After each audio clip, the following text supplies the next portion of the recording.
Hello everyone, welcome back to my YouTube channel.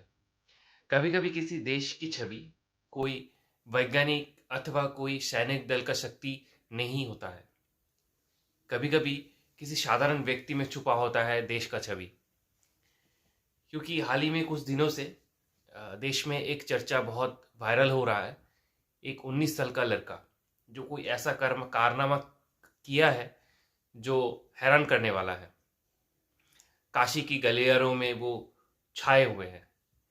क्योंकि वो इसलिए आज वायरल है क्योंकि वो कोई साधु संत या फिर कोई क्रिकेटर, कोई प्रभावशाली व्यक्ति या फिर कोई आपका रियलिटी शो का विनर भी नहीं है, कोई पॉलिटिशियन भी नहीं है, बल्कि एक साधारण लड़का है जिसका चर्चा पीएम से लेके देश के उत्तर प्रदेश के सीएम तक है। और काशी के गलियारों में कोई साधारण व्यक्ति उनका बारे में बोलने से भी नहीं कतरा रहा है, क्योंकि उन्होंने काम ही कुछ ऐसा किया है। और कोई वो ऐसा काम करने वाला, दोहराने वाला 200 साल बाद सामने आया है, जो कोई मशीन भी नहीं कर सकता है।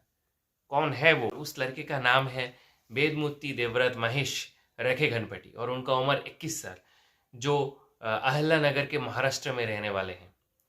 उन्होंने वाराणसी के बल्लभराम शालिग्राम सांद्र विद्यालय में 2 अक्टूबर से 30 नवंबर तक लगातार 50 दिनों तक 4 घंटे हर दिन शुक्ल यजुर्वेद के लगभग 2000 मंत्रों का दंडक्रम पारायण किया है।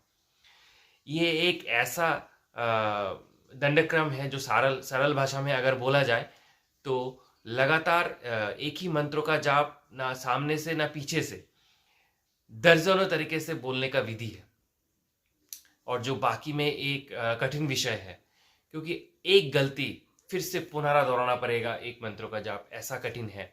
इसलिए वो 200 साल बाद करने वाले एक पहले लड़का बने, जो हजारों साल पहले हम लोगों के मुनि ऋषियों ने दोहराए थे ऐसा मंत्रों का जाप, जो हमारे शिक्षा का नींव रखने में एक महत्वपूर्ण भूमिका निभाया था। अब सोच रहा हूँ कि वो इतना वायरल क्यों हो रहा है। हम लोग बहुत दिनों से ऐसा वीडियो उनका देख रहे थे, क्योंकि हम लोगों को तो पता भी नहीं है, और हम लोग ये सोचने से भी घबरा जाते हैं कि ऐसा कोई कर सकता है। क्योंकि आप लोग कुछ भी चीज़ एडिट कर सकते हो, लेकिन ऐसा मंत्रों का जाप आपको लगातार करना पड़ता है। कोई एडिट, कोई मशीन आपको सहायता नहीं करेगा।